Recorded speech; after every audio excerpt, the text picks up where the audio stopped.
Good afternoon. Today is Monday, 26th of October, and this is Felicia on F1.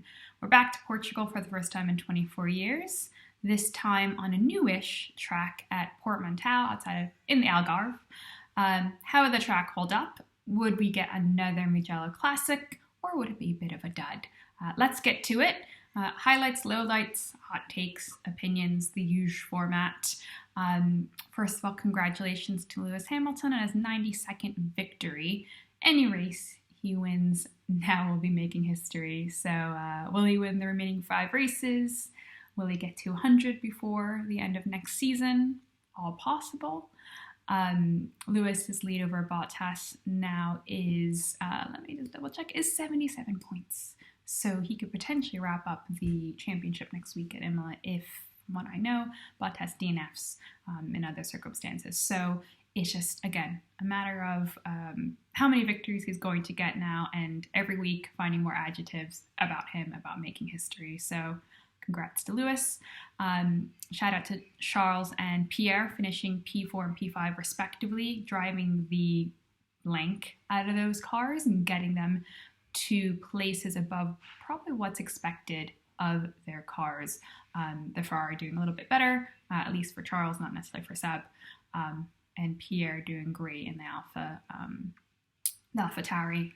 Expect him on the AlphaTauri grid for 2021. I don't think he's going anywhere.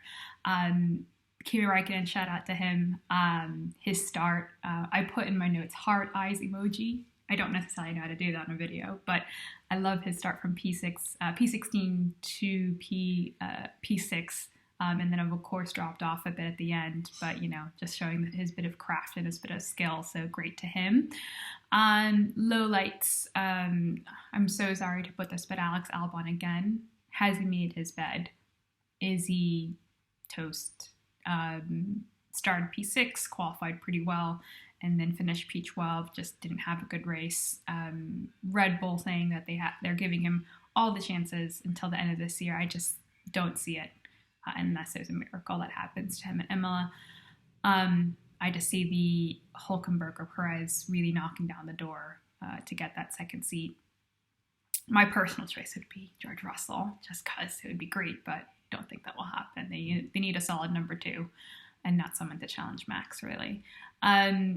Lance Stroll and Lando Norris, next on my list. Bad week for Lance again. Obviously, after testing positive for COVID, after the whole situation with Racing Point, actually a bit of a debacle. I'm quite glad that the F1 and FIA have kind of tightened up regulations and protocols because of what happened with Lance Stroll in Nuremberg.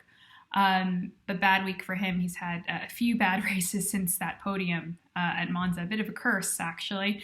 But hey, bad week for him. And then Lando not performing quite well after that crash had damage on the car, so he wasn't able to get it up. Even though the McLaren's in the first kind of, fourth start, but the first fourth or third of the race did quite well, even with Carlos Sainz getting to the front and leading for a few laps. I definitely cheered for it as well. And then lowlights. So I said same ham bot ver, always. After all the ridiculous chaos and drama for the first few laps in Portugal, we had the same situation all over again. So what's the point of us even trying to predict the future when it just lands to be the same? Hot takes and opinions. Please put Portugal back on the calendar. Thumbs up for me. Thumbs up from the drivers. Really cool, interesting circuit. Opened 2008.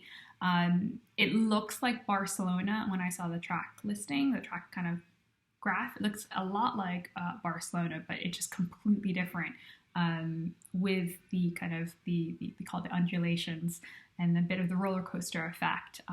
Yes, although DRS on the main straight, technically the only place you can take over, but it was really interesting to see the drivers try to find different places where they could race, especially with, I didn't mention this in the highlights, but the Checo and Ocon kind of battle. That was quite fun to see that, really, really going for it. So, I hope we can have that back on the calendar. I'm really enjoying different races, different tracks for this year's calendar for sure. Where the hell is the rain? When are we going to get it? We are supposed to have at least one rainy race on the calendar for at least one part of the season. And it was absolutely, the weather is inconsistent all throughout Portugal. There was threats of rain. And then as per normal, the rain comes right after the race. It never comes during the race, after. Why is that? What is going on? Someone needs to do a rain dance for sure. After Gasly's P5 and Albon's P12, now they have 1 point between them in the driver standings, which is crazy to think about. 12 months ago, would we actually have this conversation? Probably not. So yeah, that's it for me. Quite a short video. Can't wait for Imola next week. Only 2 days running. And then we are now down to the final 5 races of the 2020 calendar. So remarkable, really. Thank you for watching. Comment please below. See you next week when you go back to Imola. I'm really excited for this track too. This has been Felicia on F1. Take care.